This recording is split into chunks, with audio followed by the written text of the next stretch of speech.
Hey everyone, welcome back to Slow Genius. Today's book might be the most important one I've ever covered on this channel. Comes of you. It's called Thinking Fast and Slow. It was written by a renowned psychologist who explored how the human mind actually makes decisions. Here's the honest truth. This is a dense book. 500 pages. Most people buy it, read 40 pages, and quit. I read the whole thing, twice, so I could give you only the parts that change how you think. We're diving into a book that explores how the human mind actually makes decisions, and the science behind our thoughts, and the hidden biases shaping every decision you make without you ever noticing. No jargon, just the ideas that matter. Let's get into it. A bat and a ball cost $1.10 together. The bat costs $1 more than the ball. How much does the ball cost? Take a second, don't think too hard.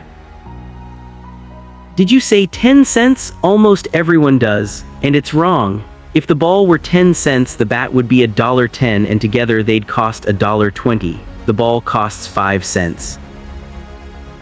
Here's the disturbing part. More than half the students at Harvard, MIT, and Princeton got this wrong. Not because they're not smart, because a fast, confident, automatic part of their mind answered before the slow, careful part even woke up.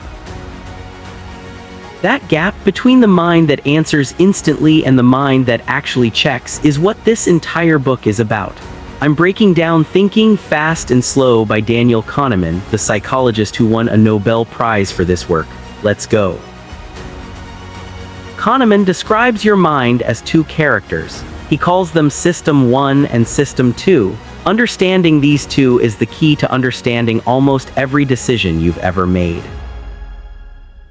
System 1 is fast, it's automatic, effortless, and always running. It reads emotions on a face, completes the phrase bread and tells you 2 plus 2 without any sense of work.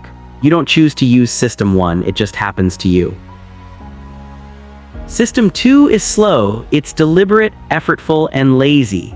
It's the part of you that multiplies 17 times 24, fills out a tax form, or parks in a tight space. It takes real energy, so your mind avoids using it whenever possible.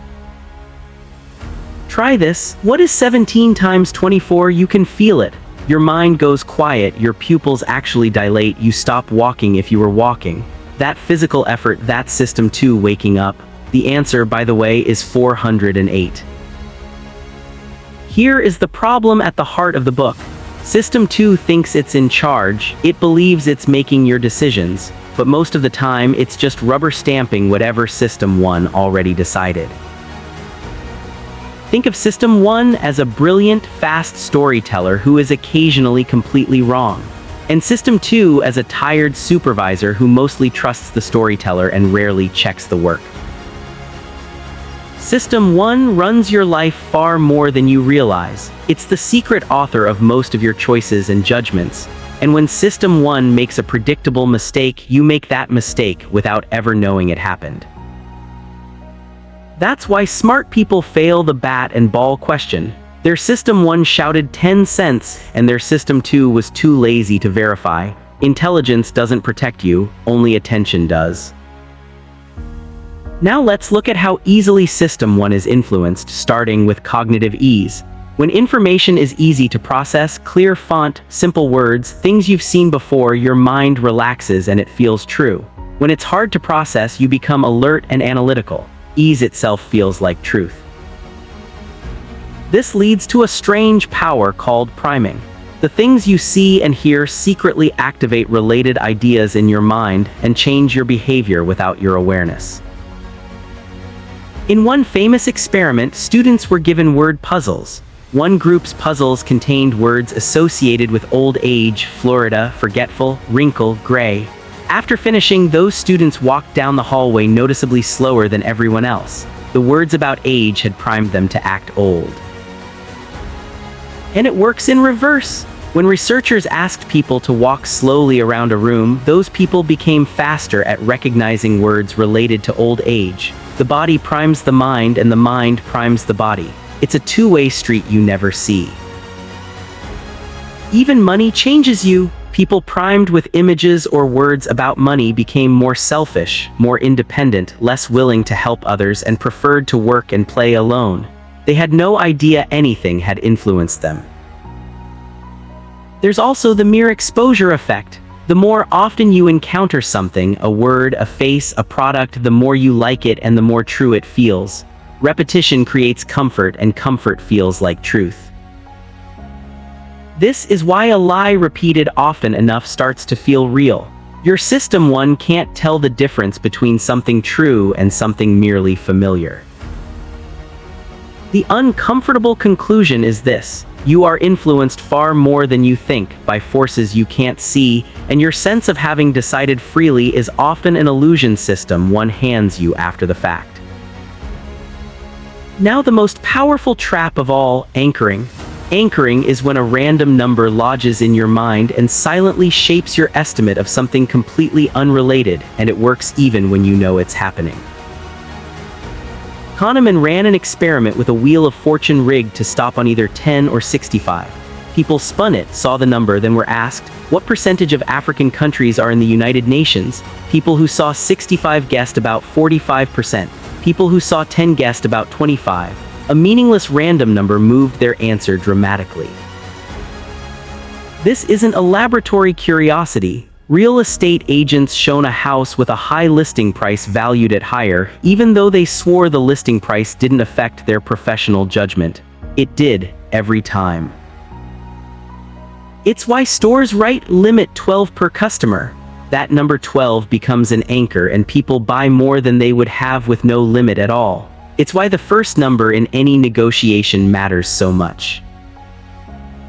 How do you defend yourself? You can't turn anchoring off, but you can deliberately think of reasons the anchor is wrong. When someone throws out a number, actively argue against it in your head before you respond. Next trap, the availability heuristic. We judge how likely something is by how easily examples come to mind. After seeing news about a plane crash, flying feels terrifying, even though driving is vastly more dangerous. Vivid, recent, emotional events feel common, while quiet statistical risks feel rare. Your fear is calibrated to the news, not to reality. This is why people fear shark attacks and terrorism more than heart disease and car accidents, even though the boring threats kill far, far more people. What's memorable feels frequent. Behind many of these errors is one master move system one makes constantly: substitution. When faced with a hard question, your mind quietly swaps it for an easier one and answers that instead. Ask someone, how happy are you with your life? And they'll often answer a much simpler question: what mood am I in right now? They don't notice the switch. The easy answer just feels like the real one. Closely related is the affect heuristic. We let our likes and dislikes determine what we believe about the facts. If you like something, you judge its risks as low and its benefits as high based on feeling, not evidence. Kahneman tells of an investment executive who put millions into Ford stock simply because he'd been impressed at a car show. The real question, is this stock underpriced, was hard. So his mind answered an easier one: do I like Ford cars? And he never noticed the substitution. Now meet Steve. Steve is shy, withdrawn, helpful, but with little interest in people, and he loves order and detail.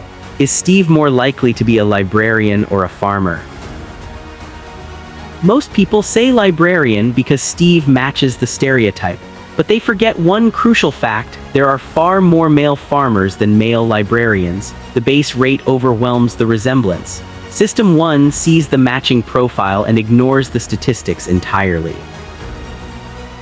This is representativeness, judging by how well something fits a stereotype while ignoring how common it actually is. It feels like reasoning, it isn't. Then there's the famous Linda problem. Linda is single, outspoken, and deeply concerned with social justice. Which is more probable, that Linda is a bank teller or that Linda is a bank teller and a feminist? Most people choose bank teller and feminist. But that's logically impossible to be more likely. Adding a condition can only make something less probable, never more. The story just felt more convincing than the math. That's the conjunction fallacy. Here's one that fools nearly everyone: regression to the mean. Extreme results tend to be followed by more average ones simply because of chance, but we insist on inventing causes.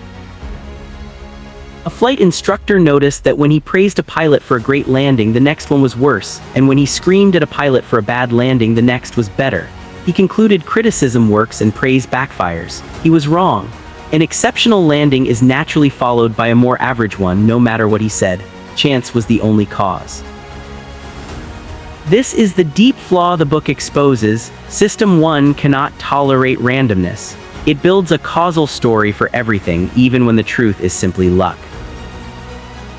Which brings us to overconfidence. We construct neat stories about the past and feel certain they were predictable. After the fact, every event seems obvious and we tell ourselves, "I knew it all along." This is hindsight bias, and it convinces us the world is far more understandable than it really is. There's also the illusion of validity. Experts, stock pickers, pundits, forecasters feel deep confidence in predictions that turn out no better than random. Kahneman found that the stock-picking skill of advisors was, statistically, almost non-existent, yet their confidence never wavered. So when can you trust intuition? Only in worlds that are regular and give fast, clear feedback. A chess master and a firefighter develop real intuition because their environments are predictable enough to learn from. A stock picker's world is not.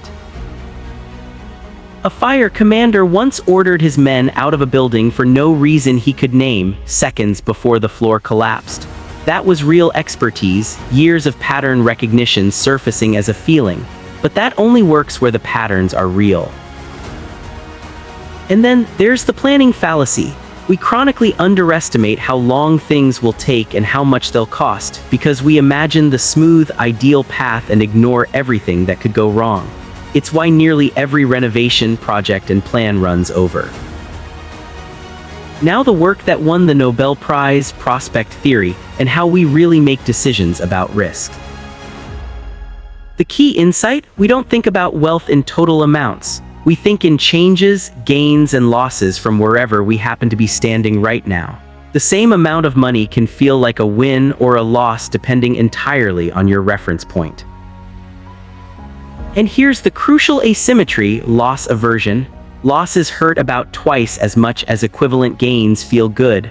Losing $100 is more painful than winning $100 is pleasant. This is why most people refuse a coin flip where they'd win $150 or lose $100. Mathematically, it's a great bet. Emotionally, the fear of losing $100 outweighs the hope of winning $150. Loss aversion runs your risk decisions. Loss aversion creates the endowment effect. In one experiment, people given a coffee mug demanded about twice as much money to sell it as others were willing to pay to buy it. The moment something is yours, losing it hurts, so you overvalue it. Then there's framing. The exact same fact worded differently flips our choices. A surgery described as having 90% survival sounds great. The same surgery described as 10% mortality sounds frightening. Same number, opposite feelings. System 1 responds to the words, not the reality. And the sunk cost fallacy. We pour more money and time into failing projects, relationships, and investments because we've already invested so much and can't bear to admit the loss. We throw good resources after bad, all to avoid the pain of accepting what's already gone. Finally, the most profound idea in the book: you have two selves. There's the experiencing self who lives through every moment and the remembering self who tells the story afterward. And shockingly, they often disagree about what was good or bad. Kahneman studied patients during painful procedures. What determined their memory wasn't the total pain, it was the worst moment and the final moment averaged together. A longer procedure with a gentler ending was remembered as better than a shorter one that ended at peak pain. The remembering self ignores duration and obsesses over peaks and endings, and it's the storyteller who decides what you'll do next time. So what do you do with all of this? You can't rewire System 1. But you can learn to recognize the situations where it fails, high stakes, anchors, vivid fears, attractive stories, and in those moments, deliberately wake up System 2 and slow down. If this changed how you see your own mind, subscribe, because next week I break down another book that will rewire how you think. And in the comments, tell me one decision in your life you'd now make more slowly. See you in the next one.